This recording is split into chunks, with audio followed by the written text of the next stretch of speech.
भक्तीचे ते वर्म जयाची हाती, भक्तीचे ते वर्म जयाची हाती, तया घरी शांती क्षमा दया. अष्टमहासिद्धी ओळंगती द्वारी, नवजता किंवा नवजती दुरी दवडिता. तेथे दुष्ट गुण न मिळे निशेष, चैतन्याचा वास झाला माझी. अष्टमहासिद्धी ओळंगती द्वारी, नवजती दुरी दवडिता.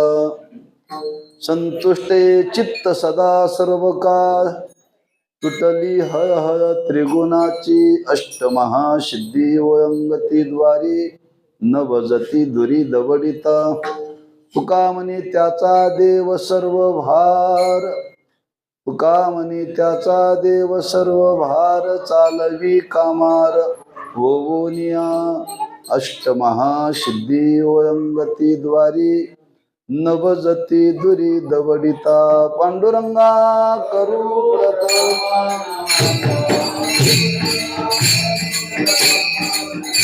पांडुरंगा करू प्रथमा, दुसरे चरणा संताजिया.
नमो ज्ञानेश्वरा, नमो ज्ञानेश्वरा, निवृत्ती उदारा सोपान देवा. नमो मुक्ताबाई त्रिभुवन पावनी, आद्यत्रे जननी देवाची. नमो सद्गुरु तुकया ज्ञानदीपा, नमो सद्गुरु सच्चिदानंद रूपा. नमो सद्गुरु भक्त कल्याण मूर्ती, नमो सद्गुरु भास्करा पूर्ण कीर्ती. भक्तीचे ते वर्म जयाची हाती, भक्तीचे ते वर्म जयाची हाती, तया घरी शांती क्षमा दया. अष्टमहासिद्धी ओळंगती द्वारी, नवजती दुरी दवडिता. शिवे करता निवडलेला भंग श्रीमंत जगद्गुरु श्री तुकोबारायांचा असून, या भंगातून जगद्गुरु श्री तुकोबाराय भक्तीचं वर्म प्रतिपादन करतात. प्रतिवर्षाप्रमाणे संपन्न होणारा हा नामोत्सव ग्रामस्थ भाविक भक्त घोटवडे या सर्वांच्या सहकार्याने हरिभक्तीपरायण संदीप महाराज फळसकर यांच्या मार्गदर्शनाखाली आणि त्या नामोत्सवातील आजचा हा सेवेचा योग आपल्याला प्राप्त झालेला आहे. आपण थोडंसं आता प्रवचनामध्ये भक्तीच्या संबंधाने चिंतन केलं, त्यालाच थोडं थोडं बोलावं म्हणून अभंग सुचला बरं का. कारण भक्तीचं स्वरूप आपण पाहिलं, भक्तीचं महात्म्य अनेक ठिकाणी सांगितलेलं आहे, अनेक पुराणांतर्गत हा विचार आहे. किंवा भगवंताने तरी त्याच्याकरता एक अध्याय खर्च केला. भक्ती योगो नाम द्वादशोध्याय. भक्तीचं महात्म्य सांगणारा अध्याय बरं का. मग भक्तीचं महात्म्य जागोजागी सांगितलेलं आहे, पण ती भक्ती जीवनामध्ये आपण करण्याकरता प्रवृत्त झालो पाहिजे. पण ती भक्ती करण्याकरता प्रवृत्त झालो पाहिजे, पण त्या भक्तीची सिद्धी झाली पाहिजे बरं का. या पद्धतीनं भक्तीचं स्वरूप जाणून आपण जीवनामध्ये भक्ती करावी आणि त्या भक्तीचं फल पदरामध्ये पडणं याला म्हणतात भक्तीची सिद्धी. भक्तीची सिद्धी बरं का. म्हणून आज समाजामध्ये जर भक्तीची वृद्धी व्हावी असं जर वाटत असेल तर भक्तीची सिद्धता केली पाहिजे बरं का. त्याची फलद्रुपता समाजाच्या समोर प्रगट केली पाहिजे. कारण भक्तीचा आणि आपल्या जीवनाचा काय संबंध आहे, भक्ती केल्यानंतर काय जीवनामध्ये प्राप्त होऊ शकतं, भक्ती केलीच पाहिजे का, हा कोणाच्या मनी मानसी विचार येईल.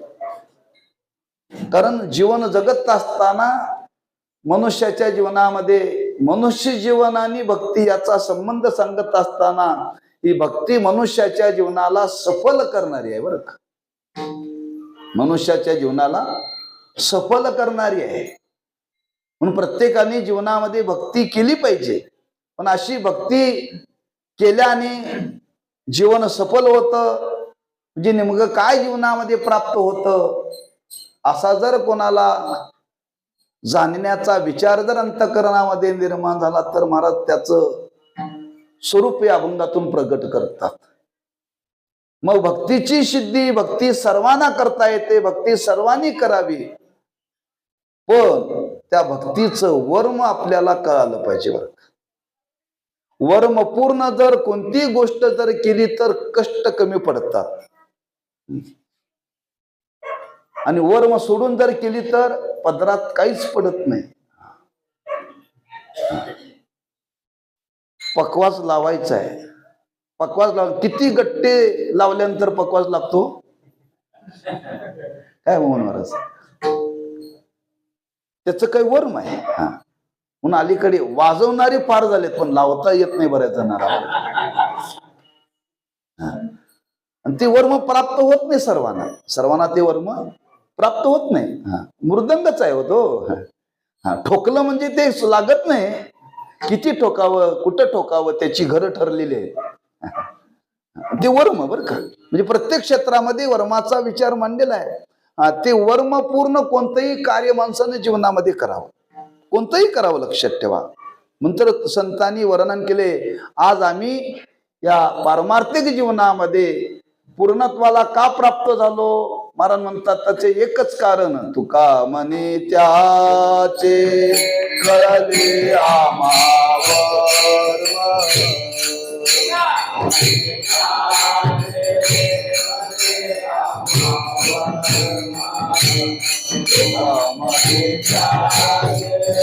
कळले आम्हावर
तुका म्हणे त्याचे कले आम्हा वर्म, जे जे कर्म धर्म नाशिवंत, अनिक न लगे माईक पदार्थ, तेथे माझे आर्त नको देवा, तेथे माझे हरी वृत्ती राहो का, वर्म कळले त्याचे आम्हा.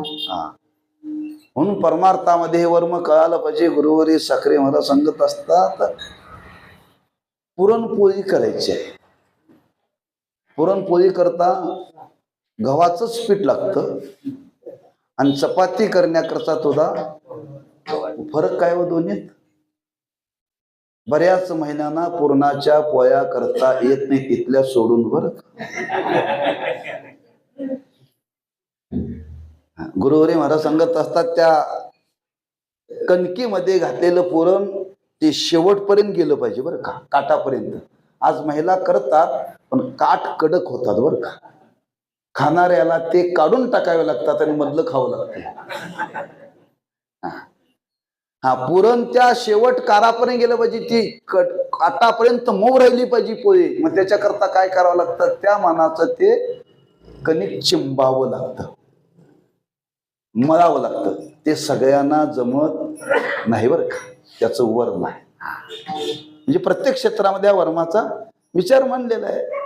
आठवलं म्हणून आपल्याला सांगतो, गुरुवारी साखरे महाराज गमतीनं सांगत असतात, एक ग्रस्त महाराजांच्याकडे आले आणि विचारलं, म्हणजे महाराज मी निवडणुकीला उभं राहू का? निवडणुकीला उभं राहू का? महाराज म्हणले, माझा विषय तू काय ज्ञानेश्वरीतलं काहीतरी विचार, विचारसागरातलं काहीतरी विचार, पंचदशीतलं काहीतरी विचार, वृत्ती प्रगातलं काहीतरी विचार, ते सांगेन. नाही म्हणले, तुम्हाला याचं ज्ञान आहे, काहीतरी मला मार्गदर्शन करा. फार त्यांनी आग्रह धरला. आग्रह धरल्यानंतर ठीक आहे म्हणले, तुला सांगतो. काही वर्म आहेत. त्या राजकारणामध्ये जर पडायचं असेल ना, तर कसं राहावं लागतं ते तुला सांगतो. ते जमत असेल तर तू उभं राहायचं का न राहायचं ते ठरव. कधी गरम, कधी नरम आणि कधी बेसरम. हे होता येत असेल तर वर्म बरं का. जसं प्रत्येक क्षेत्रामध्ये वर्माचा विचार मांडलेला आहे, तसं परमार्थामध्ये सुद्धा वर्म सांगितलं. आपण भक्ती करण्याकरता प्रवृत्त आहे, पण आपल्या जीवनामध्ये भक्तीची सफलता, भक्तीची सिद्धता का होत नाही? आमचं वर्म चुकलंय, आमचं वर्म चुकलंय. हा, वर्म पूर्ण जर भक्ती केली तर आपल्या जीवनामध्ये ती फलद्रूप होईलच. ज्यांनी ज्यांनी जीवनामध्ये भक्ती केली आणि त्यांची सफल झाली का, वर्म त्यांनी सोडलं नाही बरं का, त्यांना वर्म सापडलं. मग महाराजांना विचारलं, असं भक्तीचं वर्म काय आहे, आम्हाला सांगितलं तर बरं होईल. आतापर्यंत आमच्या जीवनामध्ये घडलं नाही, पण इथून उर्वरित आयुष्यात तरी घडावं, उर्वरित आयुष्यात तरी घडावं. तेव्हा आम्हाला तुम्ही जर त्या भक्तीचं वर्म सांगितलं तर महाराज आम्ही त्याप्रमाणे करू. मग काय वर्म आहे? महाराजांनी या अभंगामध्ये वर्माचा स्वरूपाचा विचार सांगितला नाही, फक्त सांगितलं ज्याला सापडलं त्याच्या जीवनामध्ये काय फल प्राप्त झालं. आता ज्याला सापडलं त्याच्या जीवनामध्ये काय फल प्राप्त झालं, बरोबर आहे, पण वर्म कळालं पाहिजे ना. मग काय वर्म आहे? वर्माचा विचार मांडत असताना अनेक प्रकारातून ती वर्म सांगितली. ते वर्म सांगत असताना महाराज म्हणतात, चार प्रकारचे वर्म, चार भाव आपल्या समोर प्रकट करतो. भक्ती करण्याकरता पहिलं वर्म लागतं निष्कामता. भक्ती करण्याकरता दुसरं वर्म लागतं निष्पापता. भक्ती करण्याकरता तिसरं वर्म लागतं निर्दंबता. आणि भक्ती करण्याकरता चौथं वर्म लागतं निरहंकारता किंवा अव्यभिचारिता. आणि काय 5 सांगितली बरं का. असं वर्म ज्याच्या हातामध्ये आहे महाराज त्याचं वर्णन अभंगाच्या पहिल्या चरणामध्ये करतात. भक्तीचे ते वर्म दया धरी शांती क्षमा दया, दया धरी शांती क्षमा दया, हे वर्म दयाचे हाती आणि क्षमा दया.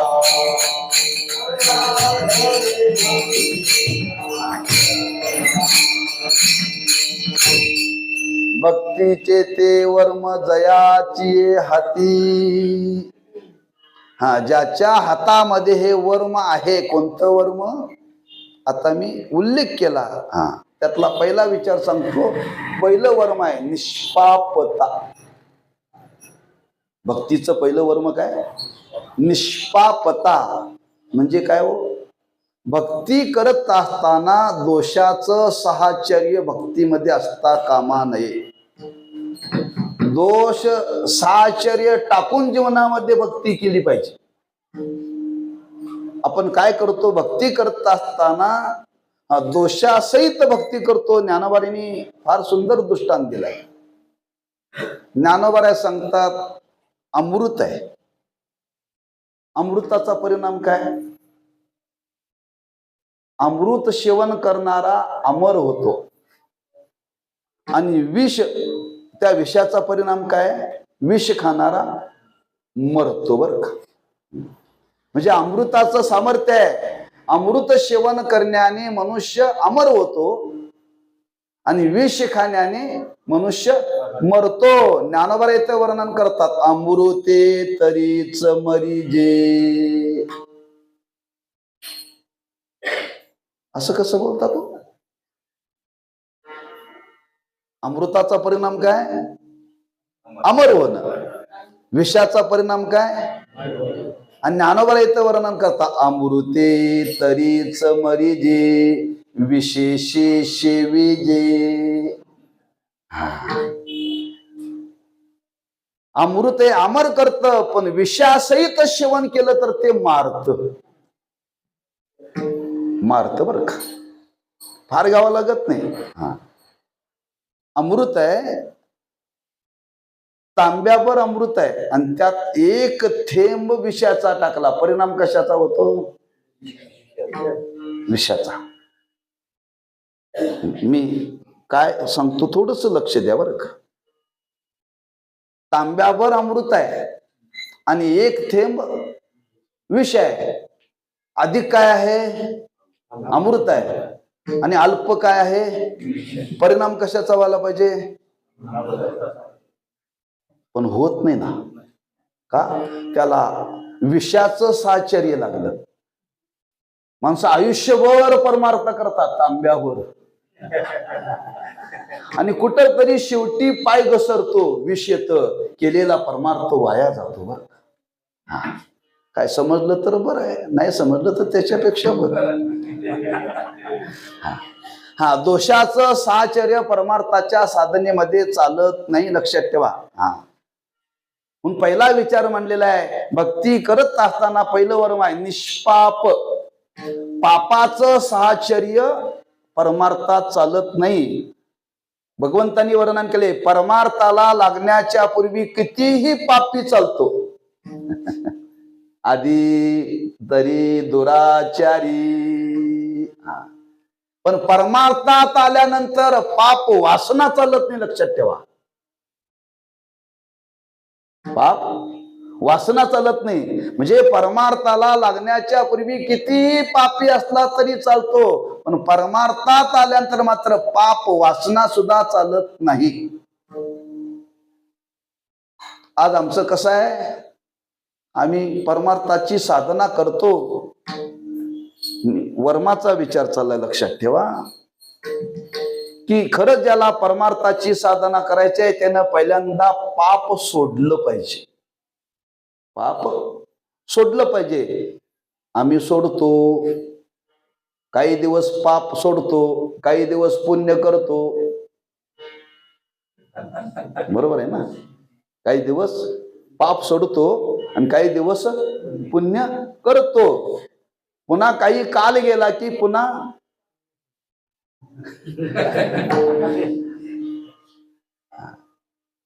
मग त्याला व्यवहारातला अनुभवाचा विचार आहे बरं का.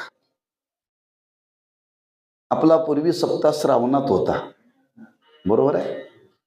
आणि श्रावण महिन्यामध्ये माणसं काय करतात माहितीये का? 1 महिना माणसं खात नाही. लाल भाजी, पोकळ्याची नव, 1 महिना. पण 11 महिने सोडत नाहीत ना. 11 महिने म्हणजे 1 महिना पुण्य करायचं आणि 11 महिने पाप करायचं. ही पापासहित केलेली भक्ती कधीही फलद्रूप होणार नाही. होणार नाही, लक्षात ठेवा. एकदा पापाचा जीवनामध्ये त्याग केला ना, पुन्हा आयुष्यामध्ये पाप येता कामा नये. पाप येता कामा नये बरं का. म्हणून निष्पाप भावनेनं, निष्पापतेने परमार्थाची साधना केली पाहिजे. म्हणून आज आमची भक्ती फलद्रूप का होत नाही? तुकोबाराय म्हणतात, पहिलं वर्म आहे ज्यांनी परमार्थाला लागत असताना पापाचा संबंध जीवनामध्ये ठेवला नाही. पापाचा संबंध जीवनामध्ये ठेवला नाही, लक्षात ठेवा. पापाचा त्याग करून ते परमार्थाच्या साधनेमध्ये प्रवृत्त झाले. पुन्हा पाप त्याच्या अंतःकरणाला शिवलं नाही बरं का, शिवलं नाही. अशा निश्चयाने जो परमार्थाच्या साधनेमध्ये प्रवृत्त झाला, पहिलं वर्म आहे निष्पापतेने परमार्थाची साधना केली पाहिजे. निष्पापतेने. एकदा पुण्य आणि एकदा पाप, एकदा पुण्य एकदा पाप. कारण असं परमार्थामध्ये चालत नाही बर का. एकदा त्याचा जीवनामध्ये त्याग केला ना, पुन्हा त्याचा जीवनामध्ये स्वीकार होता कामा नये. त्याचं स्मरण सुद्धा होता कामा नये. सांगितलं जातं, एकदा ब्रह्मभूत दादा महाराज काशीला गेले. आणि काशीला गेले आणि काशीला गेल्यानंतर त्या काशीचा नियम, त्या गंगेच्या काठावरती तिथं ते पंडित लोक असतात. ते म्हणतात, तुम्ही काशीला आलाय, गंगेचं स्नान करायचं आहे. गंगेचं स्नान करण्याकरता इथं काय करावं लागतं? कशा करता जायचं? गंगेचं स्नान कशा करता करायचं? पाप जाण्याकरता. ते म्हणले, संकल्प करा. तुम्ही काशीला पहिल्यांदा आलाय आणि संकल्प करून गंगेमध्ये स्नान करा. पाप सोडण्याकरता आले. दानावरांनी त्यांचं ऐकून घेतलं. बरोबर आहे, तुम्ही सांगताय ते बरोबर आहे. संकल्प करावा आणि मग स्नान करावं. पण ते म्हणजे आमच्या जीवनात पापच नाही तर संकल्प कसा करायचा? आमच्या जीवनामध्ये पापच नाहीये, आम्ही पाप आमच्या जीवनामध्ये ठेवलंच नाही, तो संकल्प सोडण्याचा प्रयत्न येत नाही. तुका म्हणे आम्ही झालो अग्नी रूप, तुका म्हणे आम्ही झालो अग्नी रूप.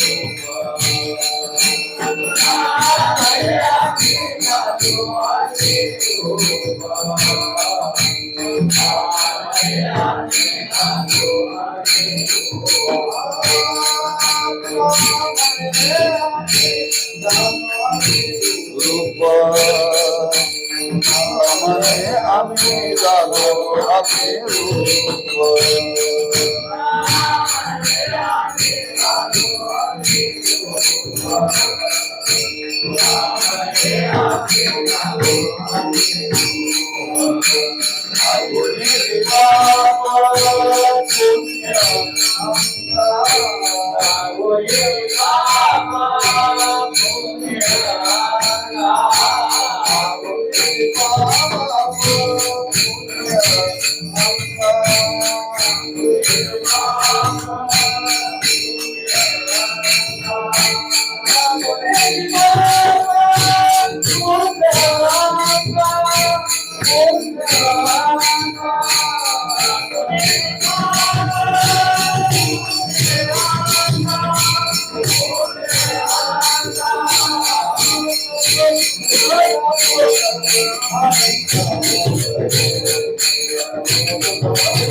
लागो निधी पाप पुण्य अंगा असं परमार्थ करणाऱ्याला सांगता आलं पाहिजे.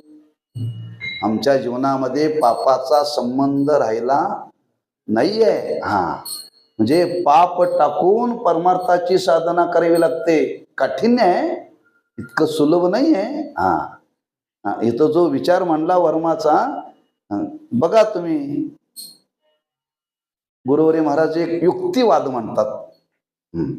एखाद्याला सांगता, बाबा इकडे तू पंढरपूरला जाऊ नकोस, काय हरिपाठ वाचू नकोस, एकादशी करू नकोस, नामस्मरण करू नकोस, देवळात जाऊ नकोस, कीर्तन ऐकू नकोस, फक्त पाप करायचं नाही एवढं ठरव. पाप करायचं नाही. ते म्हणते सर्व काही करीन पण पाप सोडणार नाही. सर्व काही ते म्हणते मी एकादशी निर्लज्ज, काय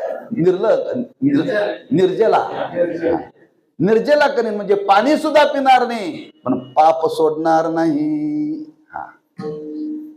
महिन्याची वारी करीन पण पाप सोडणार नाही.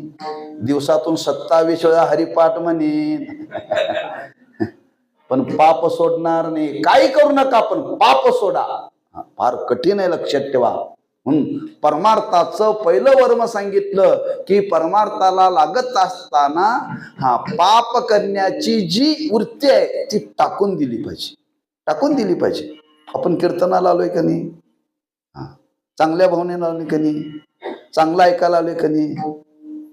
मग जाताना जुनं ठेवून नवीन घेऊन जावं का?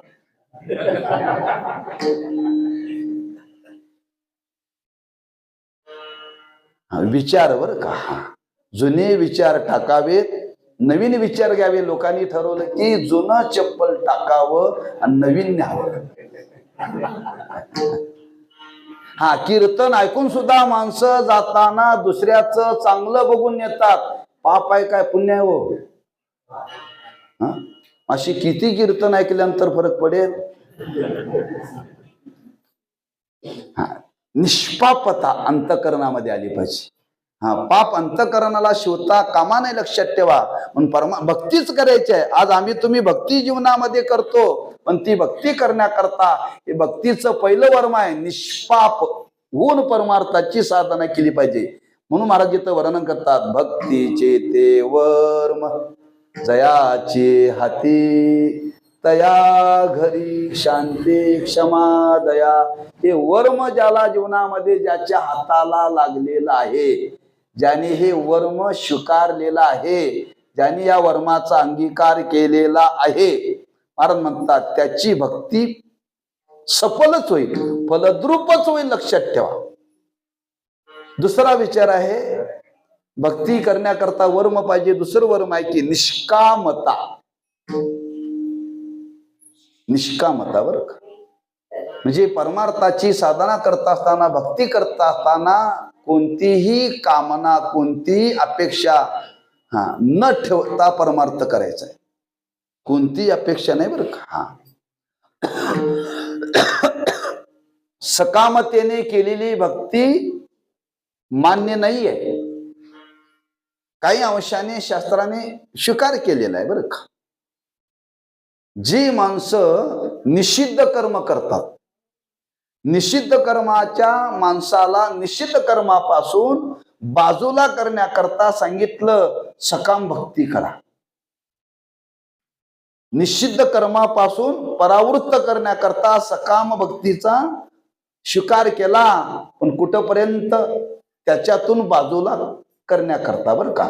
पण सकाम भक्ती करा हे सांगण्याचा हेतू नाही. लक्षात ठेवा. आणि जर सकाम भक्ती जर तुम्ही करत असाल तर संतांनी त्याचा निषेध केला.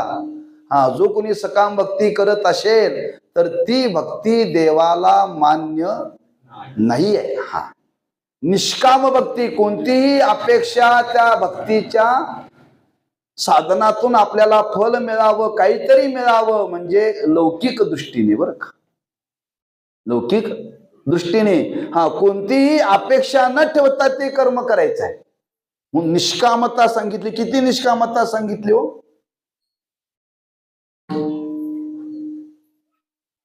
फार निष्कामता सांगितली.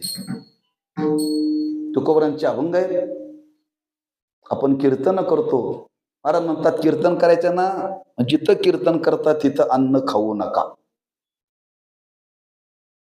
बर का. दुसऱ्या गावात जाऊन खाल्लं तर चालतंय, त्या गावातलं अन्न खायचं नाही. म्हणजे सप्ताह कमिटीचं खायचं नाही. पहिला विचार मांडा बर का. अन्न खायचं नाही. त्याच्या पुढे सांगितलं द्रव्य घ्यायचं नाही, द्रव्य घ्यायचं नाही. त्याच्या पुढे जाऊन सांगू का, अहो कीर्तन केलं तर पाया सुद्धा पडून घ्यायचं नाही, बुक्का लावून घ्यायचा नाही, हार घालून घ्यायचा नाही. आम्ही तेवढंच करतो, पण पाकीच सोडत नाही. निष्कामता आहे नाहीये. सगळ्याचा त्याग केला पाहिजे. कोणतीच अपेक्षा नाही करायची. लक्षात ठेवा, कोणतीच. कीर्तन झाल्यानंतर लोकांनी सुद्धा विचारायचं नाही माझं कीर्तन कसं काय झालं. लोकांकरता कीर्तन करायचंच नाही. आमची अपेक्षा आहे पुढच्या वर्षीची तारीख या वर्षी निश्चित झाली पाहिजे. पुढच्या वर्षीची तारीख या वर्षी निश्चित झाली पाहिजे. म्हणजे आम्ही कीर्तन लोकाला आवडेल असं करतो, म्हणजे अपेक्षा आहे. मी निष्कामतेबद्दल बोलतोय बरं का. काठीण्य फार लक्षात ठेवा. म्हणजे ही भक्ती करायची आहे. भक्ती करत असताना कोणतीही अपेक्षा अंतःकरणामध्ये ठेवायची नाही. म्हणून तुकोबारांनी वर्णन केले, देव कोणाचा तरी समागम करत नाही. लक्षात ठेवा, भक्त समागमी कोणाचा करतो. तुका म्हणे जीव भाव देवा पायी, तुका म्हणे जीव भाव देवा पायी, जीव भाव देवा पायी, जीव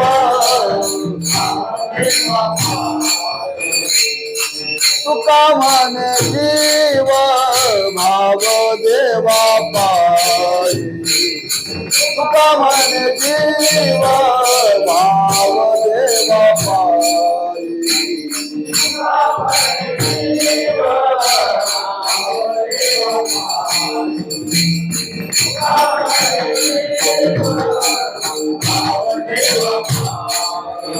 देवोनिया काही न मागती देवोनिया काही न मागती साठविला राय हृदय संपोती साठविला राय हृदय संपोती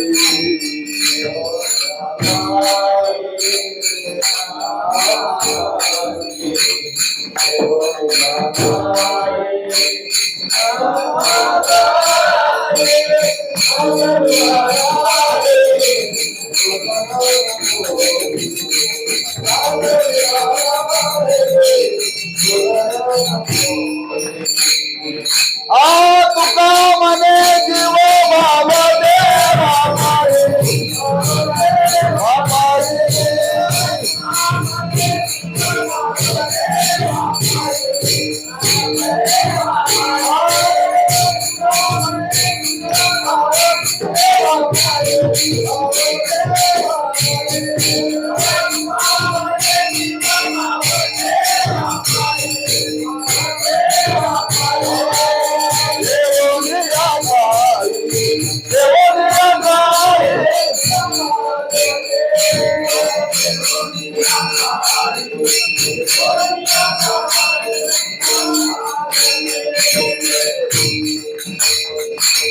पायी कामनी जीव भाव देवा पायी ठेवूनी काही न मागती आम्ही न ठेवताच मागतोय सगळं हा त्यांनी सर्वस्व देवाला दिलं पण त्याच्या मोबदल्यामध्ये काहीही मागितलं नाही. भक्तीचं वरम आहे निष्कामतेने भक्ती केली पाहिजे. किती निष्कामतेने केली पाहिजे? कुठेही सकामतेचा वास अंतकरणामध्ये राहता कामा नये. प्रसिद्ध उदाहरण आहे सर्वांना माहिती आहे. संत शेना महाराज भगवंताच्या दर्शनाला जात होते. त्यांचा अधिकार होता एवढा. महाराज देवाच्या दर्शनाला गेले की देवानी मान खाली घालावी. बर का, मान खाली घालावी एवढी निष्काम भक्ती केली होती. ज्या ज्या वेळेला महाराज दर्शनाला जावे त्या त्यावेळी मान खाली घालावी. पण एकदा असं घडलं, महाराज नेहमीप्रमाणे भगवंताच्या दर्शनाला आले आणि दर्शनाला आले देवाच्या समोर गेले. त्या दिवशी उलट घडलं, देवाची मान वर होती. शेना महाराज विचार करू लागले, आतापर्यंत असं घडलं नाही कधी. ज्या ज्यावेळी यावं त्या त्यावेळी देवाची मान खाली असावी, आज मान वर दिसते. ताटमानीनं देव बाहे. देवा काय चुकलं? मागच्या वारीला मी आलतो, वारी तर चुकली नाही माझी, माझ्या शेवेत खंड नाही. हो बरोबर आहे म्हणजे महाराज, हरकत नाही, तुम्ही वारीला आला होता. पण एक प्रश्न तुम्हाला विचारायचा आहे, तुम्ही माझ्या वारीला आला होता का वस्तारा लावायचा दगड नेण्याकरता आलता? सांगा म्हणजे. मागच्या वारीला जाताना तुम्ही काय घेऊन गेला? दगड घेऊन गेला. तेव्हा तुमची वारी चुकली एका दगडाने. बरं का, एका आम्ही घोंगड्या चादऱ्या काय काय म्हणतो आपल्या वाऱ्या सफल होत असतील. पंढरपूरला घोंगड्याने चादऱ्या आणायला जायचं असतंय, त्याच्याकरता पंढरपूर आहे. प्रपंचाला लागणारी एखादी वस्तू जर तुम्ही पंढरपुरातून आली तर ती आपली वारी निष्काम ठरत नाही. लक्षात ठेवा. किती निष्कामतेचा विचार मांडलाय बघा. एक दगड हो. महाराजांनी विचार केला, देवा खरंच मागच्या वारीला हे घडलं, चुकून घडलं, पुन्हा देवा असं घडणार नाही बरं का. म्हणून पुन्हा दुसऱ्या वारीला येताना तो दगड आणला, चंद्रभागेमध्ये टाकला, स्नान केलं. आणि स्नान करून, म्हणून वारीचा नियम आहे, चंद्रभागेचं स्नान केल्याशिवाय दर्शनाला जायचं नाही. आम्ही काय बोलते, वारी लांबते म्हणून माणसं तसेच ते बोजात टाकतात आणि वारीला लागतात का, घरचे संस्कार घेऊन तसेच जातात. ते पहिल्यांदा चंद्रभागेत सोडावे लागतात, गावाकडचं नेलेलं. तशीच माणसं जातात, देवाचं दर्शन घेतात, पुन्हा येतात, जशी गेली तशीच येतात. बरं, काय फरक नाहीये. पहिला विधी आहे शुद्ध व्हाव आणि मग दर्शन घ्या. बारी किती लांबली तरी चालेल, पण स्नान केल्याशिवाय दर्शनाला जाऊ नये असा विधी आहे बरं का. म्हणून महाराजांनी तो दगड चंद्रभागेमध्ये सोडला, स्नान केलं. त्या दगडाने माझी वारी चुकली. महाराजांनी विचार केला, पुन्हा आयुष्यात दगड स्वीकारायचा नाही. आणि स्नान करून पुन्हा रावत आले भगवंताच्या दर्शना. पुन्हा देवाची मानवर ले, देवा ज्याच्यामुळं माझी वारी मागची चुकली तो दगड मी टाकला. म्हणे महाराज, दगड टाकायला आला का वारीला आला?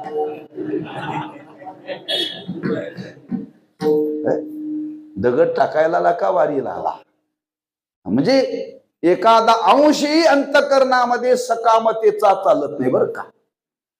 ती निष्काम घडत नाही. म्हणून वर्म सांगितलं, निष्काम भक्तीचं वर्म ज्याच्या हातामध्ये आहे, भक्तीचे ते वर्म. जयाची हाती तया घरी शांती क्षमा दया. तिसरं वर्म आहे भक्तीचं. भक्ती करत असताना निर्दंब स्वरूपाची केली पाहिजे. कशी केली पाहिजे? निर्दंब. म्हणजे पहिल्यांदा दंभ म्हणजे काय समजलं पाहिजे, मग निर्दंब कळेल. दंभ म्हणजे वर एक आणि आत एक, याला दंभ म्हणतात. ज्ञानोबांनी वर्णन केले, सत्याचा भोकसा काढिला, माझी असत्य तृणकुटा भरिला, तैसा दंबूर उडविला जगी. अनुभवाचा दृष्टांत दिलाय सर्वांच्या बरं का. ज्ञानेश्वर महाराज म्हणतात, हे शेतकरी लोक आहेत आणि जनावर पाळतात, आणि ते जनावर पाळत असताना दुधाची अपेक्षा असते.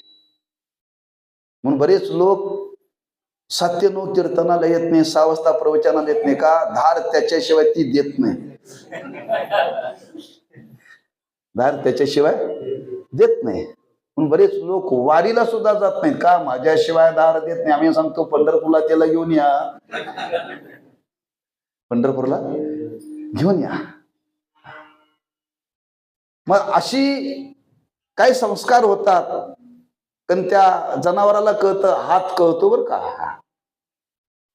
मग योगायोगाने असं कधी कधी घडतं, ती गाय किंवा म्हैस व्याल्यानंतर ते वासरू किंवा रेडकू मृत होतं, मरत. मग आता ते मेल्यानंतर काय करावं लागतं? धार देत नाही म्हैस, बरोबर आहे ना. गाय पण धार देत नाही. मग शेतकरी लोक काय करतात, ते मेल्यानंतर ते त्या कातडं ठेवतात आणि आतलं सगळं काढून टाकतात आणि त्याच्यामध्ये गवताचा भुगा भरतात.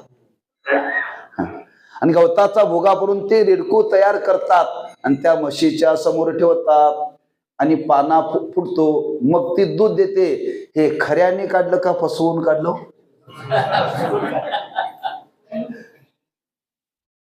वर कातड त्या जनावराचा आहे, पण आत मात्र भुगा पडलेला आहे. वर भक्तीचं कातड आहे, ठसठसीस गण लावलेला आहे, टपोऱ्या माळा आहेत, भगवे पताके आहेत, विना आहे, पण आत मात्र आतली वृत्ती बदललेली, आत सगळं असत्य भरलेलं आहे. म्हणजे वर सत्याचं पांघरून आहे आणि आत मात्र असत्य भरलेलं आहे.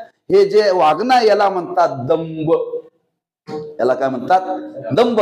अशी दंभाने केलेली भक्ती फलद्रूप होत नाही. तो दंभ टाकून दिला पाहिजे, त्याला म्हणतात निर्दंभ. काय हा. म्हणजे काय लोकेशना लौकिकाची जी आज आमच्या अंतःकरणामध्ये भावना आहे, वरपंग आपलं जे लोकाला दाखवण्याकरता चाललाय, महाराज म्हणतात ते टाकावं लागेल. म्हणून तुकोबारांनी देवाजवळ प्रार्थना केली. नको वरपंग देवा,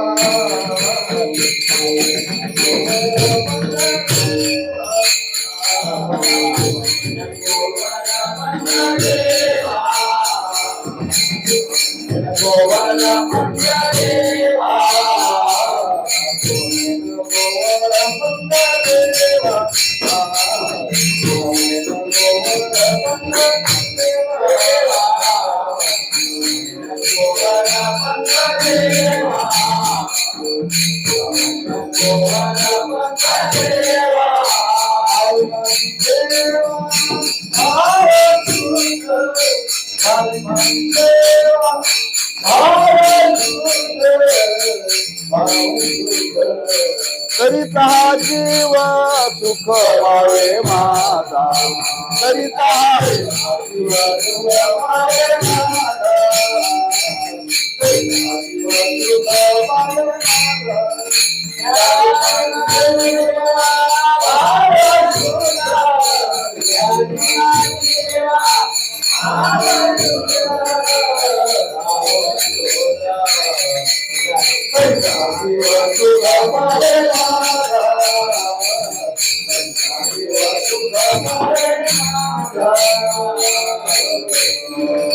तुका म्हणे नको वरपंग देवा. प्रमाण अगदी तीच मला द्यायचं होतं. फक्त प्रमाण म्हणताना आपल्याला जर ध्रुवपद पाठ नसेल तर अशी चाल काढायची, ती तिथं तोडता आली पाहिजे. आता मला पाठ होतो बरं हो, दोघं सारखे झाले असतो तर तेरी चूप मेरी चूप. तुका म्हणे नको वरपंग देवा, घ्यावी माझी सेवा भाव शुद्ध. भक्ती करायची आहे ना, ती निर्दंब स्वरूपाची केली पाहिजे, दाखवण्याची करू नका. म्हणजे व्यवहारात मन आहे, दाखवायचं माप वेगळं आणि घ्यायचं माप वेगळं. असं वर एक आणि आत एक ठेवून अशी केलेली भक्ती चालत नाही. किंबहुना तुम्ही या दांभिक भक्तीने समाजाला फसवू शकता, पण देवाला फसवू शकत नाही बरं का. म्हणून इथं महाराज वर्णन करतात, निर्दंब स्वरूपाची भक्ती पाहिजे. भक्तीचे ते वर्म जयाचे हाती, तिसरं लक्षण तिथं लावावं. तया घरी शांती क्षमा दया. त्याच्या पुढं सांगतात भक्तीचं वर्म कोणतं? अव्यभिचारी.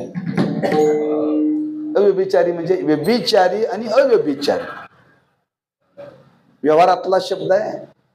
त्याला दुसऱ्या शब्दामध्ये जर वर्णन करायला तर एक विधता, एक निष्ठता.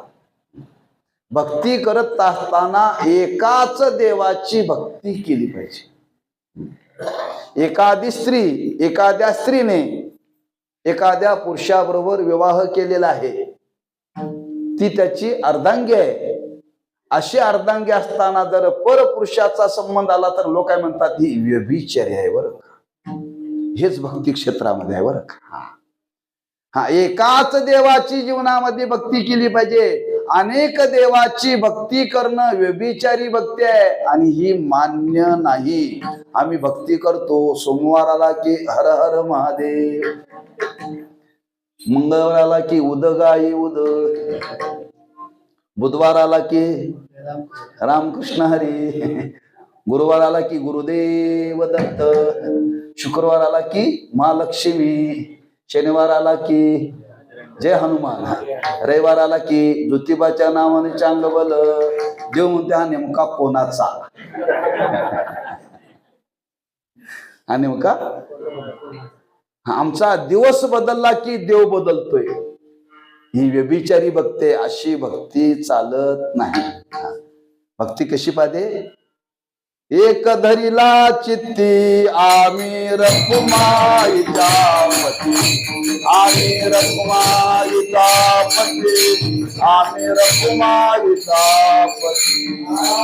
एक धरिला चित्ती आम्ही रखुमाईचा पती, आम्ही रखुमाईचा पती, आम्ही रखुमाईचा पती. एक धरिला चित्ती आम्ही रखुमाईचा पती,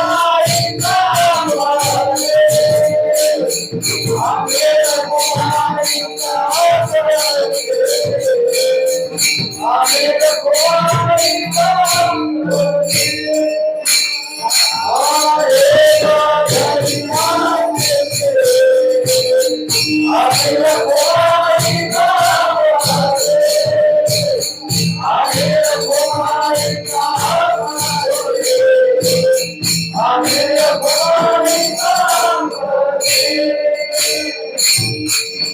एक धरिला चित्ते आम्ही रकुमाईचा पती. याचा विपर्यास करू नका बरं का. हा, इतर देवाची निंदा केलेली नाही, इतर देवाचा अनादर केलेला नाही, आदरच आहे. पण एक ठिकाणी कुठंतरी निष्ठा पाहिजे, एक विधता पाहिजे, लक्षात ठेवा. म्हणून आजही तुम्ही आपल्या संप्रदायाचं वैभव आहे. ज्ञानोबांचा सोहळा आळंदी पासून निघतो आणि पंढरपूरला जातो.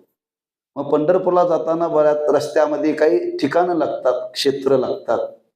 पहिलं लागतं जेजुरी. हा, मग नेम काय, त्या जेजुरीच्या वेशीत गेलं की त्या खंडेरायाचा अभंग म्हणायचा आणि त्याला सांगायचं आम्ही आमच्या देवाला भेटायला चाललोय, आमचा नमस्कार इथूनच वर, आम्ही तुझ्या गडावर येणार नाही.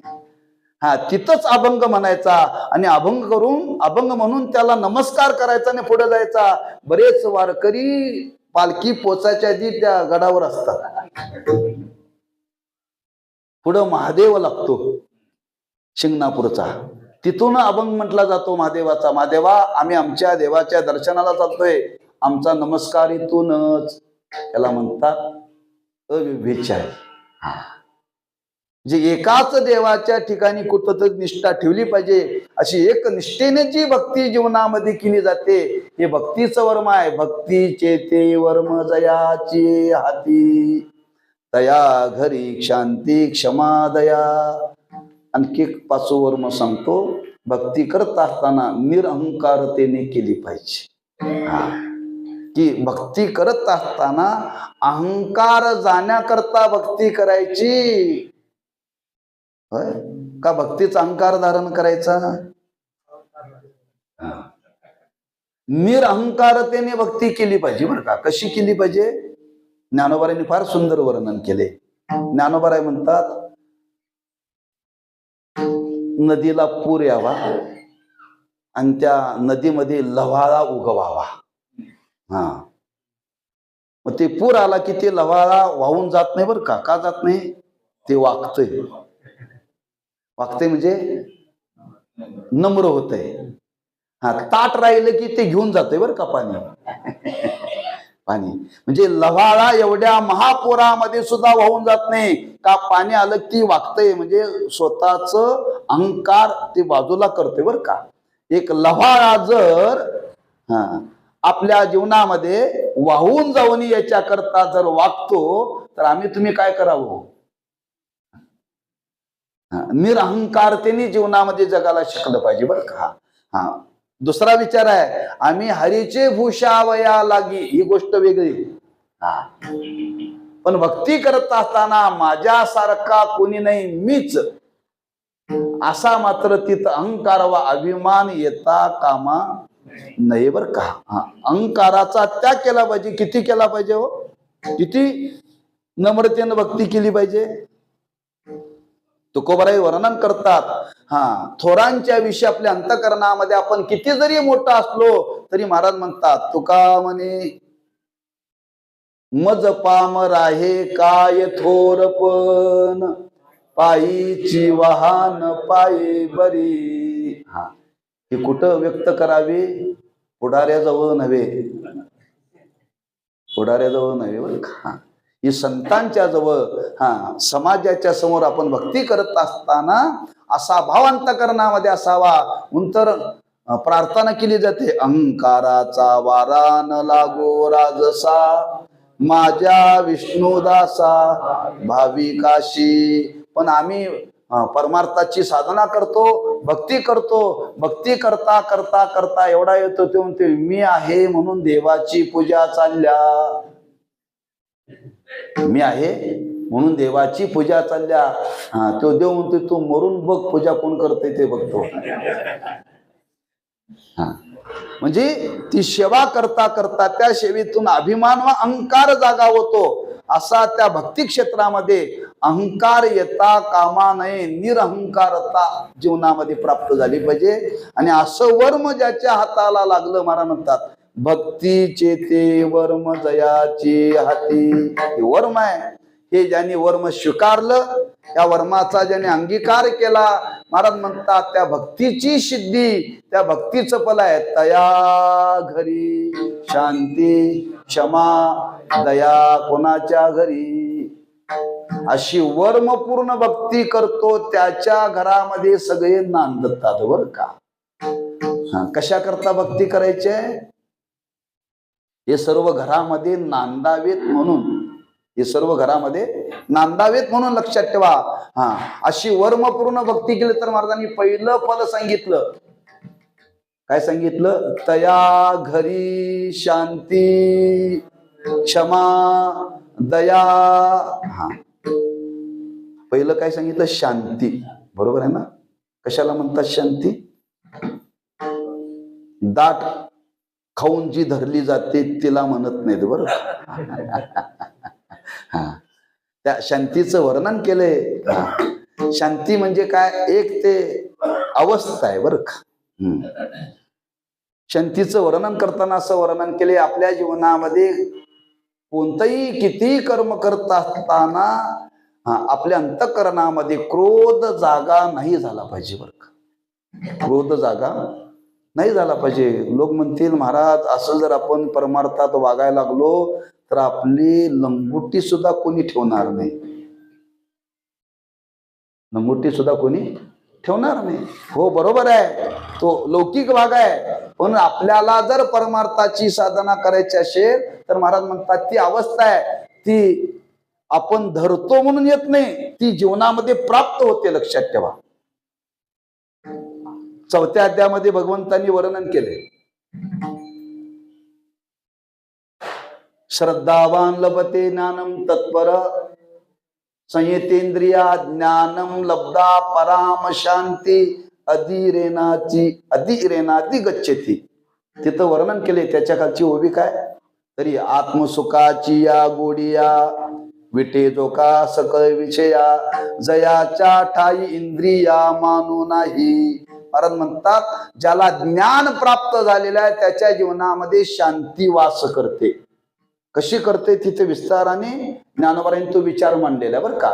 जसं ज्ञानाच्या बाबतीत वर्णन केले तसं जो वर्मपूर्ण भक्ती करतो त्याच्या घरामध्ये शांती नांदते, त्याच्या घरामध्ये शांती नांदते. शांती नावाची बाई नव्हे.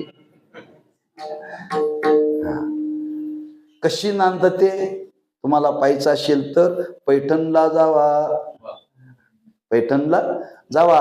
पैठणला जावा म्हणजे नाथ महाराजांचं चरित्र पहा, नाथ महाराजांचं चरित्र पहा. नाथ महाराजांच्या जीवनामध्ये काय नांदत होती, शांती नांदत होती. अनेकांनी भंग करण्याचा प्रयत्न केला पण ती भंग झाला नाही. का झाली नाही, त्याचं एकच कारण आहे, भक्तीचे ते वर्म जयाची. वर्मपूर्ण भक्ती केल्यामुळे महाराजांच्या जीवनामध्ये शांती नांदत होती. शांती क्षमा. क्षमा कशाला म्हणतात, एखाद्याने आपल्या जीवनामध्ये काही अपराध केला आणि अपराध केल्यानंतर त्याच्या अपराधाला शिक्षा करण्याचं सामर्थ्य आपल्या जवळ आहे, पण ते न वापरता त्याला सवलत दिली जाते, त्याला म्हणतात क्षमा. त्याला म्हणतात क्षमा बरं का. तुकोबारांच्या जीवनातला प्रसंग पहा. त्या मंबाजी गोसावीने तुकोबारांना काठीच्या काट्याने मारलं. प्रतिकार करण्याचं सामर्थ्य तुकोबारांच्या जवळ नव्हतं. नव्हतं का? होतं का नाही? ज्या तुकोबारांनी काळाला दम दिलाय, काय कुणाला? काळाला दम दिलाय, त्यांना प्रतिकार करता आला नाही, पण सवलत दिली सुधारण्याकरता. सुधारण्याकरता सवलत दिली. एवढा त्या मंबाजी गोसावीने तुकोबारांना त्रास दिला, पण महाराजांनी त्याला प्रतिकार केला नाही, त्याला क्षमा केली. सामर्थ्य असताना ही वृत्ती वापरली पाहिजे. लोक म्हणतात त्यांनी मला मारलं पण मी त्याला सोडून दिलं का? मारण्याचं सामर्थ्य नव्हतं म्हणून सोडलं, त्याला क्षमा म्हणत नाही. मारण्याचं सामर्थ्य नव्हतं म्हणून त्यानं मला मारलं, मी आणखी त्याला जर मारायला गेलं तर माझं काय खरं नाही, या भीतीनं मारलं नाही हो. पण आपल्याजवळ सामर्थ्य आहे, पण ते सामर्थ्य वापरायचं नाही. अशी जी वृत्ती निर्माण होते त्या वृत्तीला म्हणतात क्षमा. शांती, क्षमा, दया. दया कशाला म्हणतात हो? बुडत हे जन न देखवे डोळा, येतो कळवळा. दुसऱ्याचं दुःख पाहिल्यानंतर अंतकरणामध्ये कळवळा निर्माण होणं, याला म्हणतात दया. अशी दया नावाची वृत्ती त्याच्या अंतकरणामध्ये नांदते. शांती, क्षमा, दया. दया घरी, कोणाच्या घरी? भक्तीचे ते वर्म जयाचे हाती. महाराज म्हणतात तेवढंच नाही, अशी वर्मपूर्ण भक्ती ज्यांनी जीवनामध्ये केली ही दैवी संपदा आहे बरं का. फक्त 3 गोष्टीचा उल्लेख केला. किती आहे? 26 गुण आहे. दैवी संपत्तीचे 26 गुण त्याच्या जीवनामध्ये येतात. जो वर्मपूर्ण भक्ती करतो, अभयम सत्व संशुद्धीर, ज्ञान योग व्यवस्थिती, दानंदमश्च यज्ञेश, स्वाध्याय तपार्जवम. 26 गुणाची यादी दिली. हे 26 याला संपत्ती म्हटलेली आहे, दैवी संपत्ती. ही कुठं नांदते? वर्मपूर्ण भक्त जो जीवनामध्ये करतो त्याच्या जीवनामध्ये ही नांदते. महाराज म्हणतात ही संपत्ती त्याच्या जीवनामध्ये नांदते. एवढंच नाही, अशी वर्मपूर्ण भक्ती ज्यांनी जीवनामध्ये केली त्याच्या घरामध्ये सर्व प्रकारची सिद्धी नांदते. कशी नांदते? कशी नांदते? अष्टमहासिद्धी ओळंगती द्वारे, अष्टमहासिद्धी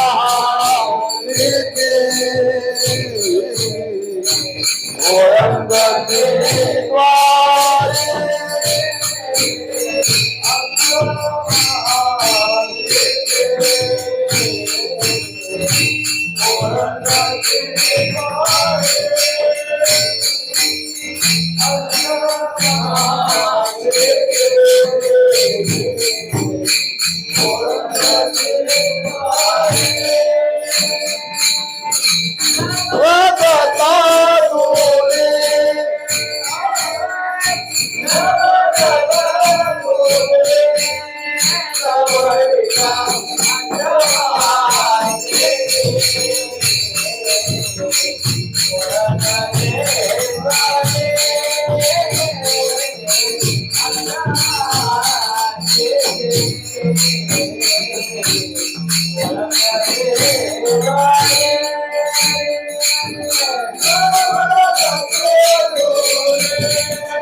अष्टमहासिद्धी ओळंगती द्वारी, नवजती दुरी दवडिता.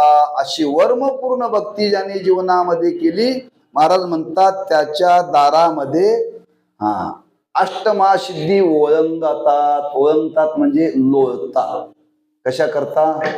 आम्हाला काहीतरी काम सांगा, आम्हाला काहीतरी काम सांगा, आम्हाला काहीतरी सेवा द्या, अशा त्या त्यांच्या दारामध्ये पडून राहतात. त्यांना हाकलून दिल्या तरी त्या जात नाहीत. कधी? कीर्तन करण्याने नव्हे. वर्म पूर्ण भक्तीचं हे महात्म्य लक्षात ठेवा. एक एक सिद्धी प्राप्त करण्याकरता काय करावं लागतं? नाथ महाराजांनी भागवतामध्ये वर्णन केले. एक अध्याय त्याच्याकरता खर्च केलाय, सिद्धीचं महात्म्य सांगणारा. बरं का? किती सिद्धी आहेत? याद्या आहेत तिथं, नुसतं 8च नाहीत, 108 आहेत. विस्ताराने. बरं का? सिद्धीचं स्वरूप काय आणि ती सिद्धी कशी प्राप्त होते, ती सिद्धी प्राप्त करण्याकरता काय करावं लागतो, वर्णन केलंय. महाराज म्हणतात, इथं सिद्धी प्राप्त करण्याकरता तुम्हाला काय करायची गरज नाही, फक्त वर्मपूर्ण भक्ती केली की तुमच्या दारात त्या आपणहून येतात. त्यांना बोलवावं लागत नाही. आपण सिद्धीच्या माग लागावं लागत नाही, आपल्या माग सिद्धी लागतात. आपल्या माग सिद्धी लागतात. कधी? वर्मपूर्ण भक्तीचं हे महात्म्य आहे. पण तो भक्त त्या सिद्धीचा स्वीकार करीत नाही. सिद्धीचा स्वीकार करत नाही. का करत नाही?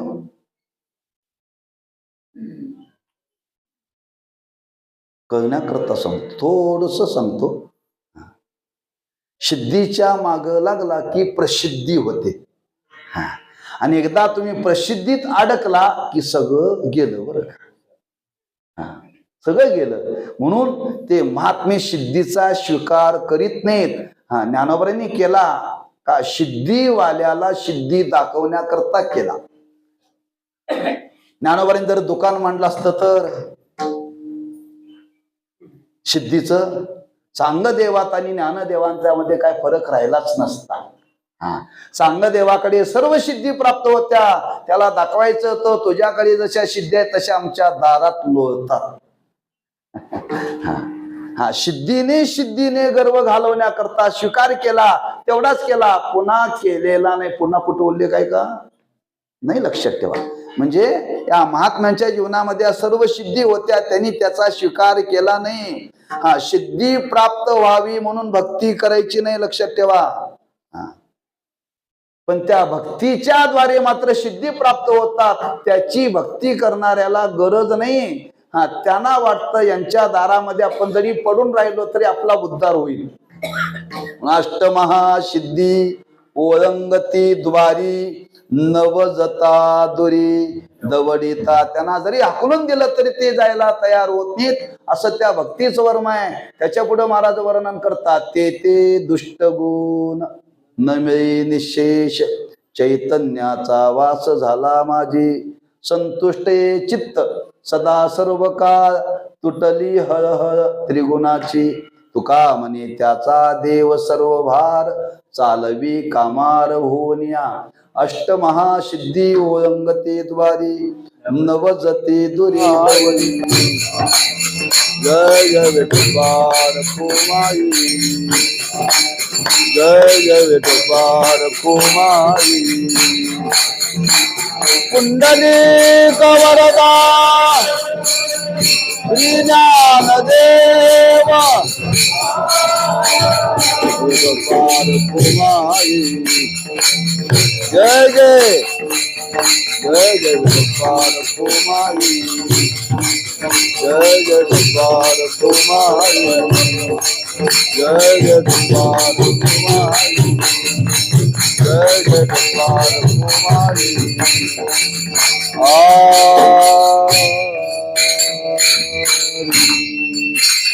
भक्तीचे ते वर्म जयाची हाती तया घरी शांती क्षमा दया. अष्टमहासिद्धी ओळंगते द्वारी नवजती किंवा नवजता दुरी दवडिता. अशी वर्मपूर्ण भक्ती जीवनामध्ये केली तर त्या भक्तीची शुद्धता सांगण्याकरता महाराज विस्ताराने इथं विचार प्रकट करतायत. त्याच्या जीवनामध्ये आणखी काय काय प्राप्त होतं, ते दुष्टगुण न मिळे निशेष चैतन्याचा वास झाला माझी. वर्मपूर्ण भक्ती जो जीवनामध्ये करतो, महाराज म्हणतात त्याच्या जीवनामध्ये दुष्टगुण पाहायला मिळत नाही. म्हणजे तो कोणाच्या जीवनातले गुणदोष पाहतच नाही. माणसं गुणदोष कधी पाहतात? आपल्यात असतील तर दुसऱ्यात पाहतात बरं का. आपल्यात असतील तर दुसऱ्यात पाहतात. हा, ज्याच्यात गुणदोष नाही तो दुसऱ्याचे पाहत नाही. ज्या ती पाहण्याकरता प्रवृत्त झालाय, समजावं याच्याकडे भांडवल भरपूर आहे, पुष्कळ आहे, मन आहे व्यवहारामध्ये. त्याला वर्णन केलं जातं. काय वर्णन केलं जातं? ज्याला स्वतःच्या डोळ्यातलं मुसळ दिसत नाही, पण दुसऱ्याच्या डोळ्यातलं कुसळ दिसतं. आता मुसळ मोठं का कुसळ? मुसळ मोठं. म्हणजे स्वतःच्या जीवनामध्ये एवढे दोष आहेत, एवढे दोष आहेत, याचे स्वतःचे दोषाला दिसत नाही, पण दुसऱ्याचे दोष पाहण्याकरता तो प्रवृत्त होतो. महाराज म्हणतात, ज्याच्या जीवनामध्ये ज्यांनी वर्मपूर्ण भक्ती केलेली आहे त्याच्या जीवनामध्ये गुण दोषाचा संबंधच राहत नाही. महाराजांनी वर्णन केले, अभंग आहे त्याच्याकरता. देव झाले अवघे जन, हरपले गुण दोष. त्याच्या जीवनामध्ये गुण दोषाचा संबंध राहत नाही. महाराज म्हणतात, त्याच्या जीवनामध्ये तुम्ही जर पाहण्याकरता गेला तर तुम्हाला सुद्धा तो दिसणार नाही.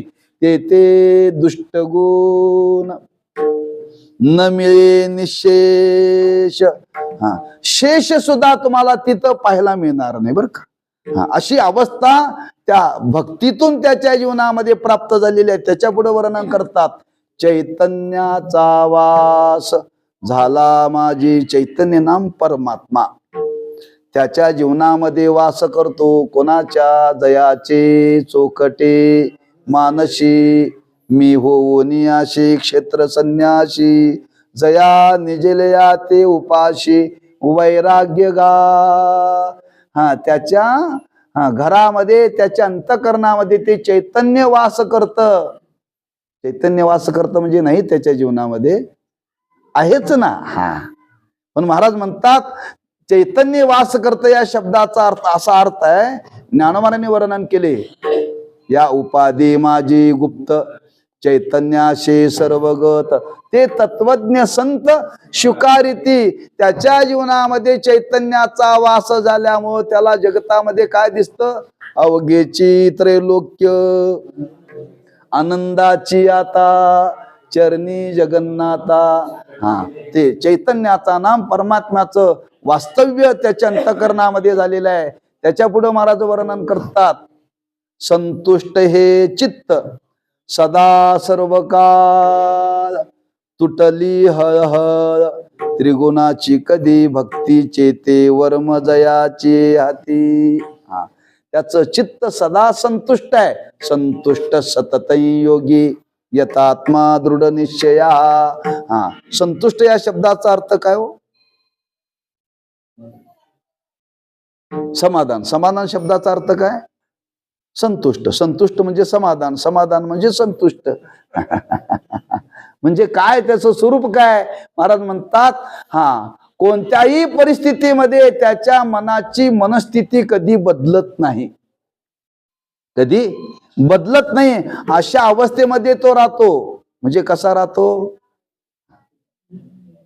ठेविले आनंदे तैशेची राहावे, चित्ती असो द्यावे समाधान.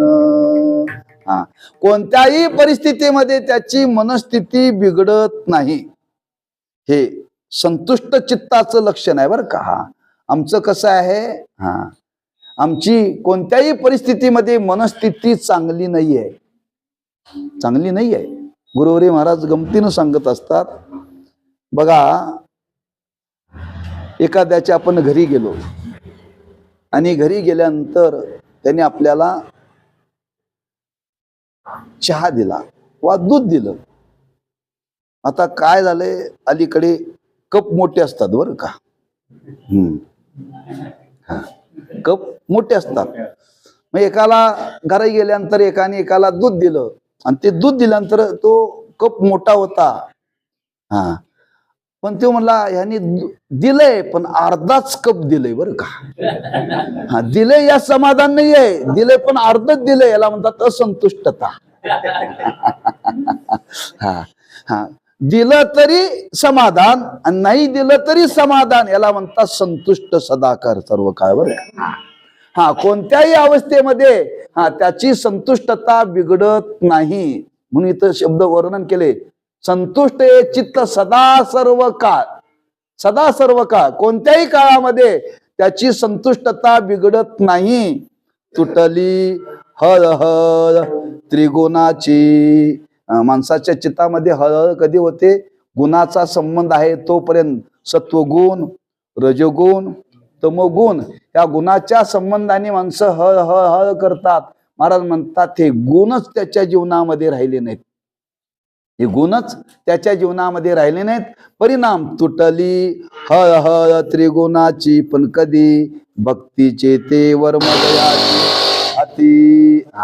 महाराज शेवटी सांगतात, अशी वर्मपूर्ण भक्ती ज्याने जीवनामध्ये केली, महाराज म्हणतात देव त्याच्या घरामध्ये कामार होऊन सेवा करतो.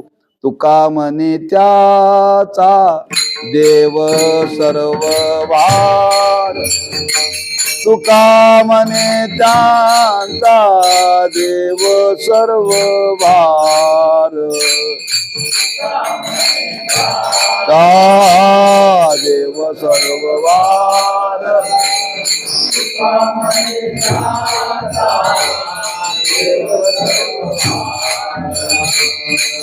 तुका म्हणे त्यांचा देव सर्व भार.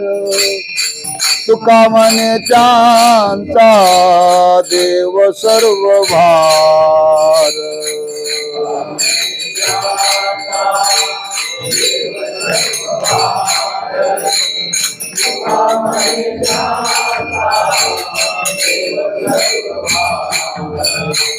चालवी कामार होनिया. चालवी कामार होनिया.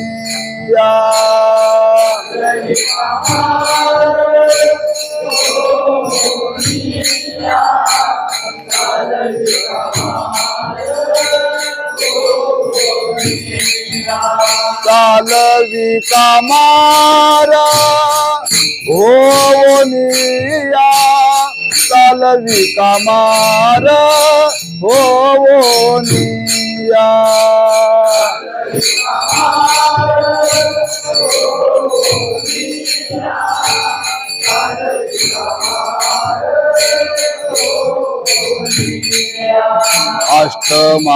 अष्टमहासिद्धी ओरंगती द्वारे. अष्टमहासिद्धी ओरंगती द्वारे. अष्टमहासिद्धी ओरंगती द्वारे. अष्टमहासिद्धी ओरंगती द्वारे.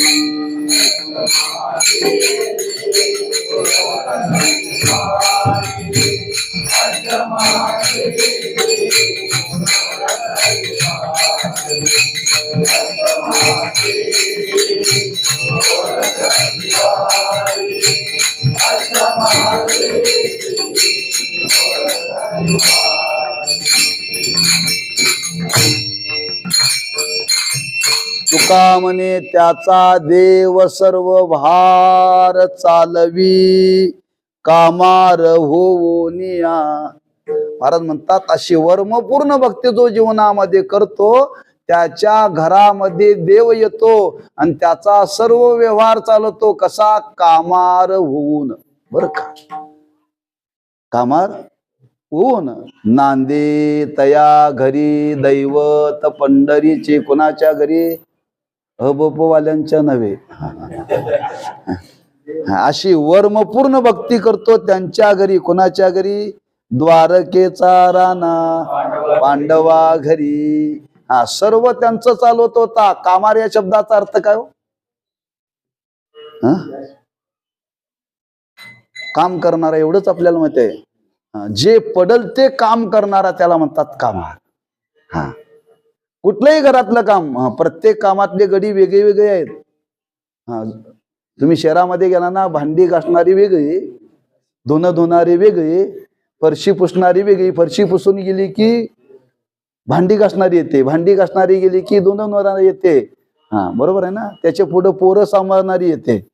हा हा बरोबर आहे ना. प्रत्येकाचा पगार, हे गडीच आहेत, ह्याला कामार म्हणत नाहीत बरं का. हा जे घरामध्ये काम पडेल ते सगळं काम जे करलं जातं त्याला म्हणतात कामारी किंवा कामार. असा कामार होतो देव कोणाच्या घरामध्ये, अशी वर्मपूर्ण भक्ती करतो त्यांच्या घरामध्ये. चालवी कामार होनिया अष्टमहासिद्धी ओळंगती द्वारी, नवजता दुरी दवडिता ज्ञानेश्वर माऊली, ज्ञानराज माऊली तुकाराम. जय जय ज्ञानेश्वर माऊली, ज्ञानराज माऊली तुकाराम. जय जय ज्ञानेश्वर माऊली, ज्ञानराज माऊली तुकाराम. जय जय ज्ञानेश्वर माऊली, ज्ञानराज माऊली तुकाराम. जय जय ज्ञानेश्वर माऊली, ज्ञानराज माऊली तुकाराम.